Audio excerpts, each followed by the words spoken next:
알리백에 대해서는 어떻게 대응하실 생각입니까? 네? 알리백에 대해서는. 다시 한번 말씀해 주시죠. 알리백. 알리백이 뭐죠? 아리백을 알면 어떻고 모르면 또 어떻습니까? 모를 수도 있죠. 대통령은 물론이고 집권여당 한동훈 비대위원장 같이 포함해서 현재 집권 세력이 이 아리백 문제가 우리나라 경제, 무역 등에 얼마나 중요한지를 모르는 건지 알면서도 그러는 건지 전 도저히 알 수가 없다. 그래서 재배 면적을 굉장히 늘렸다고 합시다. 근데 기후변화 따면서 날씨가 굉장히 많이 변해서 날씨가 굉장히 좋아졌어요. 그래서 사과나 농산물이 굉장히 늘어났어요. 그러면 가격이 폭락하게 되면 생산자가 어려워질 테니까 또 재정을 통해서 그걸 보조를 해야 되겠죠. 반면에 기후가 굉장히 또 나빠졌어요. 그러면 재배 면적이 크더라도 우리나라에서 생산하고 있기 때문에 기후가 나빠지면 또 그 생산량이 확 줄겠죠. 알리백에 대해서는 어떻게 대응하실 생각입니까? 네? 알리백에 대해서는. 다시 한번 말씀해 주시죠. 알리백. 알리백이 뭐죠? 제가 드리는 말씀은 그 뜻이 네. 아니고 네. EU 텍소노미라고 하는 새로운 제도가 논의되고 있는데 네. 여기에 대해서 원전 문제를 어떻게 대응하실 생각이냐고요. 아니, EU 뭐란 거 저는 막 들어본 적이 없으니까 좀 가르쳐 주시죠. 그러면 제가 설명해서 말씀. 아리백을 알면 어떻고 모르면 또 어떻습니까? 모를 수도 있죠.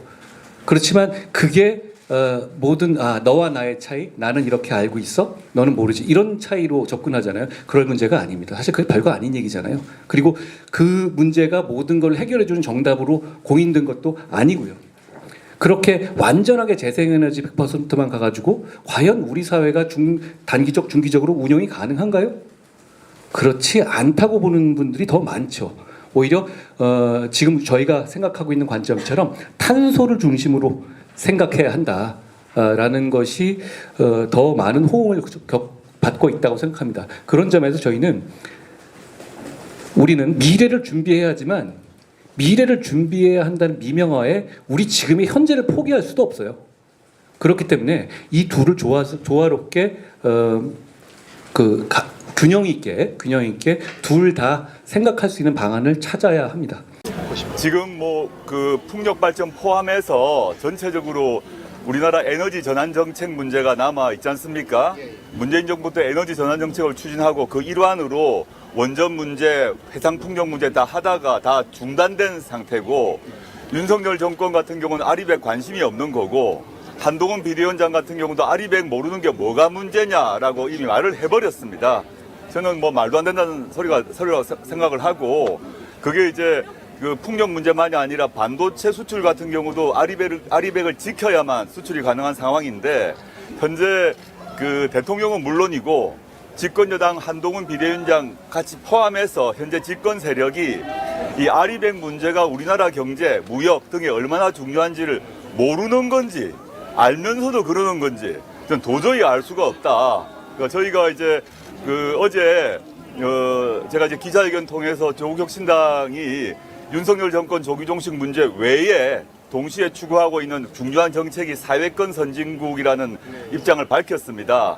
그 내용을 보시게 되면 기후위기 문제, 환경 문제 등과 관련해서 우리가 조국혁신당이 어떤 정책을 펼 것인지가 나와 있습니다. 한번 그걸 참조해 주시면 좋겠습니다. 그래서 특히 지금 중앙은행에서 제일 저희가 곤혹스러운 것은 지금 농산물 가격이 높고 사과 가격 막 높고 막 이런 것이 지금 기후변화 이런 것이 많이 영향되고 있는데, 예를 들어서 지금 농산물이 CPI에서 차지하는, 베스켓에서 차지하는 비중이 3.8%입니다. 그런데 최근 2, 3개월 동안에 우리 CPI 올라간 거에 30% 정도가 농산물에 의해서 영향받았습니다. 사과는 이 CPI 웨이트에서 차지하는 게 1.5%입니다. 근데 사과 가격 상승이 지금 최근에 CPI 올라간 것에 거의 18% 설명합니다. 그래서 이게 기본적으로 이렇게 클 때 당연히 이제 이렇게 농산물 가격도 어렵고 사과 가격도 올라오고 그러면은 이 서민 생활에 직접적인 영향을 주고 생활 물가에 들어가기 때문에 어렵고, 정부가 나서서 보조금도 주고 이렇게 해서 물가를 안정시키려고 노력할 수밖에 없습니다. 사실 이걸 금리로 잡을 수 있는 문제만은 아니니까요. 그런데 그 근본적인 원인이 뭔가를 보면 지금 기본적으로 이것이 기후변화나 이렇게 해서 우리가 작황이 막 변화해서 하는 건데, 저희가 재배 면적을 더 늘리고 계속 재정을 이렇게 쓴다고 해서 이 문제가 해결될까요? 예를 들어서 내년을 준비해서 재배 면적을 굉장히 늘렸다고 합시다. 근데 기후변화 따면서 날씨가 굉장히 많이 변해서 날씨가 굉장히 좋아졌어요. 그래서 사과나 농산물이 굉장히 늘어났어요. 그러면 가격이 폭락하게 되면 생산자가 어려워질 테니까 또 재정을 통해서 그걸 보조를 해야 되겠죠. 반면에 기후가 굉장히 또 나빠졌어요. 그러면 재배 면적이 크더라도 우리나라에서 생산하고 있기 때문에 기후가 나빠지면 또 그 생산량이 확 줄겠죠. 그러면 또 막 보조를 줘야 되는 그런 문제가 생기죠. 그래서 사실은 이것이 이제 이게 참 불편한 진실인데요. 물가 수준이 높은 것, 특히 농산물이나 이런 물가 수준이 높은 거를 해결하는 게 에버리지 인플레이션 타겟팅이나 통화 재정 정책으로 해결할 문제는 아니고 저희들이 이제 근본적으로 생각해 봐야 될 것 같습니다. 기후변화나 이런 거에 의해서 변화가 심할 때 생산자를 보호하기 위해서 우리가 지금 같은 정책을 계속해서 할 거냐.